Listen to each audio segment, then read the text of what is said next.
পরম প্রেমময় যুগপুরুষোত্তম শ্রী শ্রী ঠাকুর অনুকূল চন্দ্রের রাতুল রাঙা চরণে জানালাম আমার শতকোটি দণ্ডবত প্রণাম। আমার ভক্তপ্রাণদাতা ভাই বোন মা সকলকে জানালাম জয় গুরু। আশা করব ঠাকুরের কৃপায় আপনারা সকলে ভালো আছেন, সুস্থ আছেন, আনন্দে আছেন।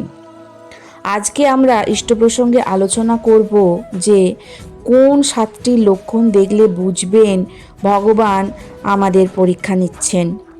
আপনি কি কখনো এমন সময়ের মধ্যে দিয়ে গেছেন যখন মনে হয়েছে সব কিছু আপনার বিপরীত দিকে যাচ্ছে? যতই চেষ্টা করছেন ততই জীবন কঠিন হয়ে উঠছে। সবাই আপনাকে ভুল বুঝছে, পরিস্থিতি আপনার নিয়ন্ত্রণে নেই। আর মনে মনে আপনি বারবার ভগবানের কাছে প্রশ্ন করছেন, হে ভগবান, আমি কি এমন ভুল করলাম? আমাদের শাস্ত্রে বলা হয়েছে ভগবান কাউকে হঠাৎ কষ্ট দেন না, তিনি আগে ইঙ্গিত দেন, শিক্ষা দেন, আবার পরীক্ষাও নেন। এই পরীক্ষার উদ্দেশ্য কখনো কাউকে ভেঙে দেওয়া নয়, বরং মানুষের ভিতরের শক্তি, ধৈর্য আর বিশ্বাসকে জাগিয়ে তোলা। তাহলে আজকের আলোচনায় জানব সেই বিশেষ লক্ষণগুলো যেগুলো দেখলেই বুঝবেন ভগবান নিজেই আপনাকে পরীক্ষা করছেন। তাহলে শুরু করা যাক। প্রথম লক্ষণটি হলো হঠাৎ করে জীবনে কষ্ট বেড়ে যাওয়া। ভগবান যখন কাউকে পরীক্ষা করেন তখন প্রথম যে লক্ষণটি দেখা যায় সেটি হলো হঠাৎ করে জীবনে কষ্ট বেড়ে যাওয়া। একসময় যে জীবনটা স্বাভাবিক মনে হচ্ছিল সেখানে অজানা কারণে সমস্যা আসতে শুরু করে। ছোট ছোট বিষয়েও মন খারাপ হয়, কাজের জায়গায় চাপ বাড়ে, সম্পর্কের মধ্যে ভুল বোঝাবুঝি তৈরি হয়। তখন মনে হয় আপনার জীবন আপনাকে চারিদিক থেকে চেপে ধরছে। হিন্দু ধর্মে বলা হয়েছে ভগবান কখনো দুর্বল মানুষকে বড় দায়িত্ব দেন না, তিনি আগে মানুষকে কষ্টের ভিতর দিয়ে প্রস্তুত করেন। কষ্ট হলো মানুষের সহনশীলতা পরীক্ষার করার উপায়। অনেক সময় দেখা যায় আপনি কাজ করছেন কিন্তু কোনো ফল পাচ্ছেন না, এতে হতাশ হওয়া স্বাভাবিক, কিন্তু মনে রাখতে হবে কর্ম তোমার অধিকার, ফল নয়। ফল দেরিতে এলেও তা কখনো বৃথা যায় না। যদি এই সময় আপনি প্রার্থনা চালিয়ে যান, নিজের নীতিতে অটল থাকেন, কারোর ক্ষতি না করেন, তাহলে জেনে রাখুন ভগবান আপনাকে দেখছেন। এই কষ্ট একদিন আশীর্বাদ হয়ে ফিরবে। দ্বিতীয় লক্ষণটি হচ্ছে কি? দ্বিতীয় লক্ষণ হচ্ছে কাছের মানুষদের আচরণ বদলে যাওয়া। ভগবানের পরীক্ষার দ্বিতীয় বড় লক্ষণ হলো হঠাৎ করে কাছের মানুষদের আচরণ বদলে যাওয়া। যাদের উপর আপনি বেশি ভরসা করতেন তারা আপনাকে বুঝতে চান না। কেউ কথা কমিয়ে দেয়, কেউ অবহেলা করেন, কেউ আবার দূরে সরে যায়। এতে মনে হয় আমি কি একা হয়ে যাচ্ছি? কিন্তু শাস্ত্র বলে এই একাকিত্ব ভগবানের একটা শিক্ষা। কাছের মানুষরা যখন দূরে সরে যায় তখন মানুষ বাধ্য হয় নিজের ভিতরের জগতের দিকে তাকাতে। এই সময় মানুষ বুঝতে শেখে ভগবানের সাথে সম্পর্কটা স্থায়ী সম্পর্ক। এই লক্ষণটি খুব কষ্টের, কারণ মানুষ হলো আবেগের প্রাণী। ভগবান এই পরীক্ষার মাধ্যমে শেখাতে চান কারোর উপর আপনি অন্ধভাবে নির্ভর না করেন। যদি আপনি কাউকে দোষ না দেন আর নিজের চরিত্র ঠিক রাখেন তাহলে বুঝবেন আপনি পরীক্ষায় সঠিক পথে আছেন। ভগবানই মানুষের মুখোশ কিন্তু খুলে দেন। তৃতীয় লক্ষণটি হলো মন ভেঙে যাওয়া, তবুও ভিতরের এক অদ্ভুত শান্তি অনুভব করা। ভগবান যখন কাউকে পরীক্ষা করেন তখন তৃতীয় যে লক্ষণটি দেখা যায় তা খুব সূক্ষ্ম কিন্তু অত্যন্ত শক্তিশালী। বাইরে থেকে দেখলে মনে হবে আপনি ভেঙে পড়েছেন, মন খারাপ, চোখে জল, আগ্রহ কমে গেছে, হাসিটা যেন হারিয়ে গেছে। তবুও এত কিছুর মাঝেও ভিতরে এক অদ্ভুত শান্তি কাজ করে। মনে হয় সব কিছু শেষ হয়ে যায়নি, কিছু একটা ঠিক হয়ে যাবে। হিন্দু ধর্মে বলে এই অনুভূতিটাই ভগবানের স্পর্শ। যদি আপনি লক্ষ্য করেন যে আপনি কারোর খারাপ চাইছেন না, বরং নিজের ভুলগুলো বুঝতে পারছেন, তাহলে বুঝবেন ভগবান আপনাকে ছেড়ে দেননি। চতুর্থ, প্রার্থনার প্রতি হঠাৎ টান অনুভব হওয়া। ভগবানের পরীক্ষার চতুর্থ লক্ষণটি খুবই সুন্দর এবং পবিত্র। হঠাৎ করে আপনার মনে প্রার্থনা করবার ইচ্ছা জাগে, ভগবানের নাম নিতে ইচ্ছা করে, চোখ বন্ধ করে একা একা বসে কথা বলতে ইচ্ছে করে। হিন্দু ধর্ম বলে এই টান মানুষের নয়, এই টান ভগবানের।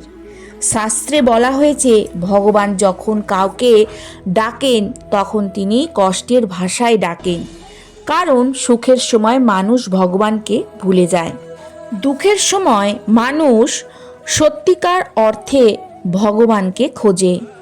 তখন আপনি বুঝতে শুরু করবেন যে মানুষ সবসময় আপনার পাশে থাকে না, ভগবানই সবসময় আপনার পাশে থাকেন।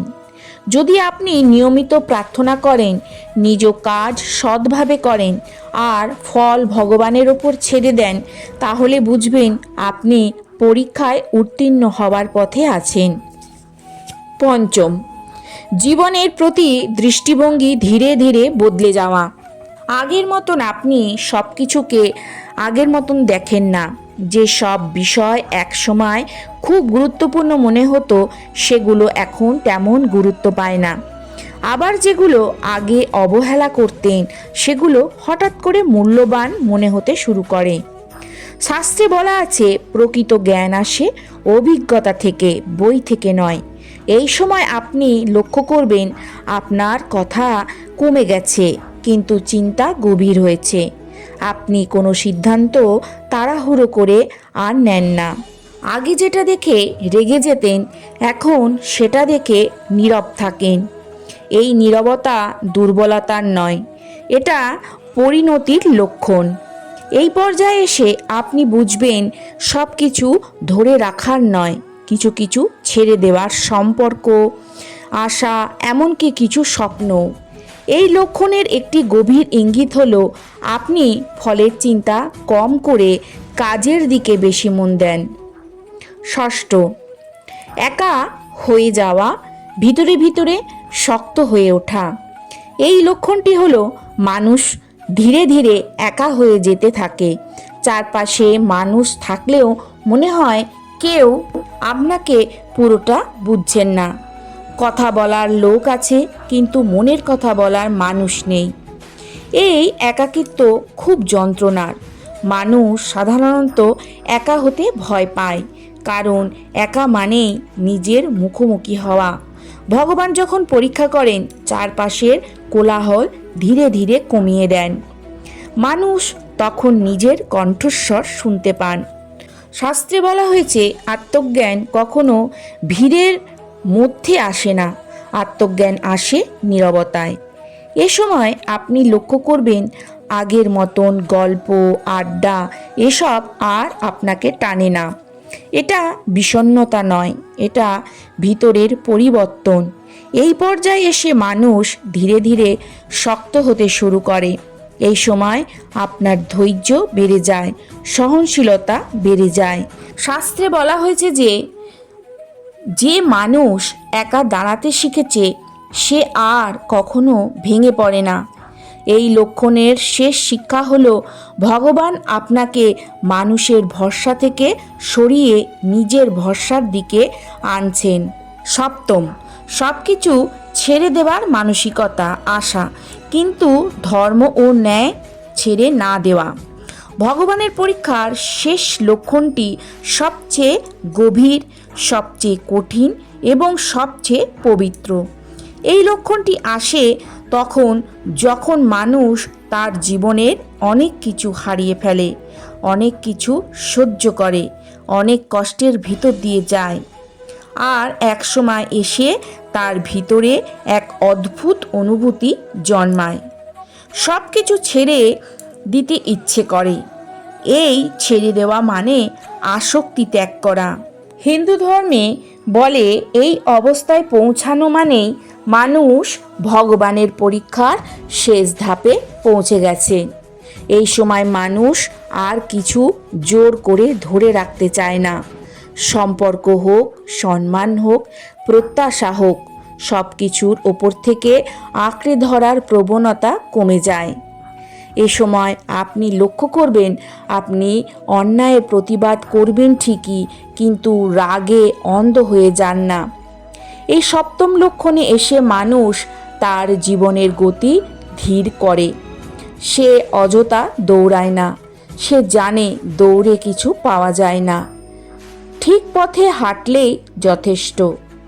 ভগবান এমন মানুষকে বেছে নেন যারা ভেঙে আবার দাঁড়াতে শিখেছেন। মনে রাখবেন, ভগবান কাউকে ভাঙার জন্য পরীক্ষা নেন না, তিনি পরীক্ষা করেন গড়ে তোলার জন্য। তাহলে আজকের আলোচনাটায় আপনারা বুঝতে পারলেন যে কোন 7টি লক্ষণ দেখলে আপনারা বুঝবেন যে ভগবান আমাদের পরীক্ষা নিচ্ছেন। তাহলে আজকের এই আলোচনাটা এখানেই শেষ করলাম। আশা করব আজকের আলোচনাটা আপনাদের ভালো লাগবে। যদি ভালো লাগে তাহলে অতি অবশ্যই একটা করে লাইক করবেন, কমেন্ট করবেন, বেশি বেশি করে শেয়ার করবেন। কালকে আসবো আরেকটি নতুন আলোচনা নিয়ে।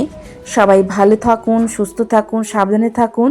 ভগবানের কাছে এই প্রার্থনা করি, ঠাকুর সদা সর্বদাই যেন আপনাদের ভালো রাখেন, সুস্থ রাখেন, আনন্দে রাখেন।